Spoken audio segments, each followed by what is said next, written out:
नमस्कार मंडळी, आज आपण आवळ्याची बर्फी बनवत आहोत। आवळा हा खूप साऱ्या गुणांनी भरलेला आहे। याच्यामध्ये विटॅमिन सीचं प्रमाण खूप जास्त आहे, जे आपल्या त्वचेसाठी आणि केसांसाठी खूप उपयुक्त आहे।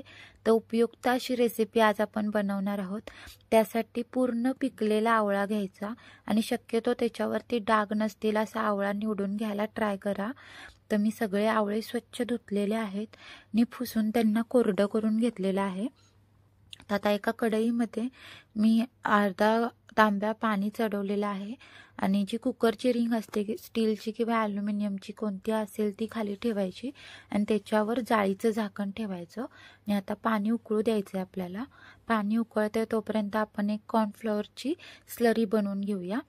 तर 1 चमचा कॉर्नफ्लॉवर घ्यायचा आहे आणि त्याच्यामध्ये लागल तसं पाणी घालून दाटसर अशी स्लरी बनवायची आहे। त्याच्यात गुठळ्या अजिबात ठेवायच्या नाहीत। एकसारखी छान स्लरी बनवून आपल्याला बाजूला ठेवायची आहे। तर आपली स्लरी बनवून झालेली आहे। तर मी आता इकडे उकळी पण छान आलेली आहे पाण्याला। तर सगळे आवळे आहेत ते मी जाळीवर ठेवून घेते। यांना छान आपल्याला उकडून घ्यायचं आहे। झाकण ठेवून 15 मिनिटाची वाफ द्यायची। 15 मिनिटांमध्ये खूप छान उकडले जातात आपले हे आवळे। ते बघा चमच्याने किंवा चिमट्यांनी बघायचं वरच्या ज्या त्याच्या पाकळ्या आहेत त्या इझिली स्प्रेड झाल्या, मोकळ्या झाल्या की समजायचं की आवळे छान शिजले गेले आहेत। तर ह्या स्टेजला गॅस बंद करून मी सगळे आवळे एका प्लेटमध्ये काढून घेतलेले आहेत। तर हे आवळे हलके गार करायचे आणि मग त्याच्यामधल्या ज्या बिया आहेत त्या आपल्याला सेपरेट करायचे आहेत, कारण बाकीच्या ज्या आवळ्याच्या पाकळ्या आहेत त्या आपल्याला ग्राइंड करून घ्यायच्या आहेत एकदम फाईन पेस्टमध्ये। तर एक मोठं मिक्सरचं जार घ्यायचं आणि त्याच्यामध्ये ह्या सगळ्या पाकळ्या अशा 80 ते 75% गार करायच्या आणि मगच त्याच्यामध्ये ट्रान्सफर करायच्या। एकदम गरम गरम ट्रान्सफर करायच्या नाहीत आणि ह्याला छान फाईन पेस्टमध्ये वाटून घ्यायचं। शक्यतो पाणी न वापरता बारीक करायला ट्राय करा, पण बारीक होत नसेल तर अगदी 1-2 चमचेच पाणी आतमध्ये घाला, जास्त पाणी घालायचं नाही। पण पूर्ण बारीक झाली पाहिजे पेस्ट, कारण आपण पुढे जेव्हा त्याच्या वड्या पाडणार तर त्याच्यामध्ये प्रॉब्लेम येता नाही यासाठी आपल्याला एकदम फाईन पेस्ट करून घ्यायची आहे।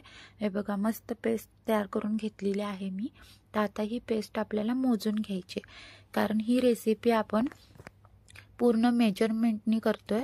सो जी आपली पेस्ट आहे ती किती झाले ही बघायची। ते 1 कप पेस्ट झाली होती, तर त्यासाठी मी अर्धा कप आणि 1/4 कप अशी पाऊण कप साखर, 1 टीस्पून आमचूर पावडर आणि हाफ टीस्पून चाट मसाला घेतलेला आहे, 2 चमचे लिंबाचा रस आणि 2 चमचे कॉर्नफ्लॉवरची स्लरी।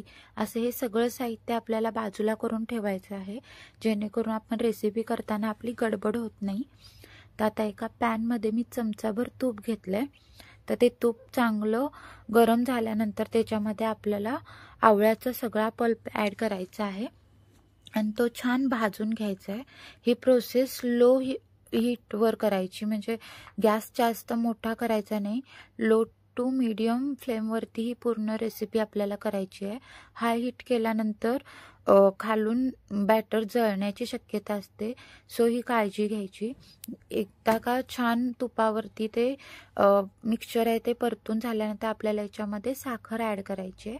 साखर ॲड केल्यानंतर तिला हीट लागते आणि ती विरघळून तिच्या पाकामध्ये जो आवळ्याचा पल्प आहे तो छान असा शिजला जातो आणि मस्त त्याला गोडवा येतो। तर व्यवस्थित आपल्याला साखर त्याच्यामध्ये मिक्स करून घ्यायची आहे। जशी हीट लागेल तशी साखरेन पाणी सोडलंय बघा, किती छान पातळ असं मिक्सचर तयार झालेलं आहे। हे छान परतून घ्यायचं। थोडंसं सुकल्यासारखं झाल्यानंतर आपल्याला याच्यामध्ये लिंबाचा रस घालायचा आहे, कारण साखर घातल्यामुळे आवळ्याचा जो आंबटपणा होता तो बॅलन्स करण्यासाठी आपल्याला याच्यामध्ये लिंबाचा रस घालायचा आहे। तर 2 चमचे लिंबाचा रस घातलेला आहे मी। फ्रेश लिंबाचा रस काढून घ्या, काढून ठेवलेला यूज करायचा नाहीये। आणि हा लिंबाचा रस आहे तो पूर्ण बॅटरमध्ये चांगला मिक्स करून घ्यायचा आणि मग त्याच्यामध्ये चवीनुसार मीठ घालायचं। मी पाऊण चमचा मीठ इथे घातलेलं आहे आणि मीठ चांगलं मिक्स करून घ्यायचं। इथे जेव्हा बॅटर पातळ असतं तेव्हा थोडा गॅस मोठा केला तर चालतो, पण अजिबात बॅटर सोडून बाजूला जायचं नाही. एकसारखं हलवत राहायचं आहे, नाहीतर खालून ते जळण्याची शक्यता असते. ते बघा इथे बॅटर आहे ते थोडंसं दाटसर झालं आहे. त्याच्यामध्ये मी आमचूर पावडरनी चाट मसाला घालून घेतलेला आहे. तो चांगला मिक्स करून घ्यायचा. सगळ्या बॅटरला एकजीव झाला पाहिजे तो. याने मस्त चटपटीत अशी ती आपली बर्फी तयार होते. तर इथे चाट मसाला आणि आमचूर पावडर छान मिक्स झाले. तर आता याच्यामध्ये मी कॉर्नफ्लॉवरची स्लरी घालते. आधी व्यवस्थित मिक्स करून घ्यायचं आणि मग घालायचं आहे, नाहीतर कॉर्नफ्लॉवर खाली साठून राहतं आणि वरती पाण्याची लेअर राहते. त्यामुळे व्यवस्थित मिक्स करून 2 चमचे ॲड करायचं आहे आणि एकसारखं हलवायचं. याने जे बॅटर आहे ते पटकन गोळा होऊन येतं. जेव्हा बॅटर पॅन सोडायला लागतं तेव्हा आपल्याला हे बॅटर गॅस बंद करून एका बटर पेपरवरती काढून घ्यायचं आहे. तर ही सगळी प्रोसेस आहे ती आपल्याला खूप फास्ट करायची आहे. बॅटर गरम असतानाच. तर सगळं बॅटर जेव्हा आपण बटर पेपरवर काढून घेतो तेव्हा त्याला व्यवस्थित स्प्रेड करून घ्यायचं. आपल्याला बर्फी किती जाड किती पातळ हवी आहे, कोणत्या आकाराची हवी आहे, त्यानुसार आपल्याला ह्याला व्यवस्थित स्प्रेड करून घ्यायचं आहे. मी आयताकृतीमध्ये ह्याला अर्धा सेंटीमीटरच्या अंतराने व्यवस्थित स्प्रेड करून घेतलेलं आहे. आणि बॅटर चांगलं गार झाल्यानंतर आपल्याला याच्या वड्या पाडून घ्यायच्या आहेत. सुरीला हलकंसं तूप लावायचं म्हणजे वड्या इझिली पडतात. मी चौकोनी आकारात इथे वड्या पाडून घेत आहे. तुम्हाला हवं त्या आकारात तुम्ही वड्या पाडून घेतलात तरी चालेल, किंवा तुम्हाला वड्या पाडायच्या नसतील तर ह्याच बॅटरचे तुम्ही लाडूही वळू शकता. तुमच्या आवडीनुसार तुम्ही कोणताही शेप दिलात तरी चालेल. मी ते चौकोनी आकारात वड्या पाडून घेतलेल्या आहेत आणि एक वडी मी तुम्हाला उचलून दाखवते कशी झाली आहे ती. एकदम अशी स्टिकी, जसं चॉकलेट असतं जेलीचं तसं तयार होतं. लहान मुलांना आपण चॉकलेट म्हणून सुद्धा खायला देऊ शकतो. रोज एक बर्फी खाल्ली तरी खूप आपल्या शरीरासाठी चांगली आहे. आपले केस खूप हेल्दी होतात त्याने. ते बघा खूप छान अशी बर्फी आपली तयार झालेली आहे. तर तिला मी आता साखरेच्या म्हणजे पिठी साखरेच्या कोटिंगनी कवर करणार आहे. त्याने काय होतं, आपली बर्फी चिकचिकीत राहत नाही, व्यवस्थित राहते. तर जी एक्स्ट्राची पिठी साखर आहे ती मी काढून घेतलेली आहे आणि अशाच प्रकारे सगळ्या बर्फ्या मी पिठी साखरेतून कोट करून घेणार आहे. तर सगळ्या बर्फ्या कोट करून झाल्यानंतर कोणत्याही काचेच्या किंवा प्लास्टिकच्या बरणीमध्ये त्याला स्टोअर करायचं. बरणी छान कोरडी असली पाहिजे. स्वच्छ धुवून घेऊन तिला छान कोरडी करायची आणि मग त्याच्यामध्ये सगळ्या आपल्याला बर्फ्या भरायच्या आणि एअरटाईट करून आपण फ्रीजमध्ये याला ठेवून द्यायचं. फ्रीजच्या बाहेरही राहतात, पण खूप दिवस तुम्हाला यांना टिकवायचं असेल तर तुम्ही फ्रीजमध्ये स्टोअर केलात तरी चालेल. ते बघा बर्फी मी तुम्हाला तोडून दाखवते.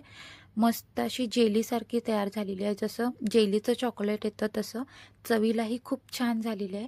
तुम्हाला जर ही रेसिपी आवडली असेल तर नक्की घरी ट्राय करा. कशी झाली मला कमेंटमध्ये सांगा.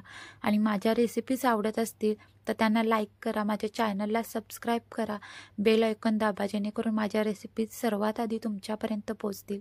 आणि अशाच नवनवीन रेसिपींसोबत आपण परत भेटूया. Bye bye.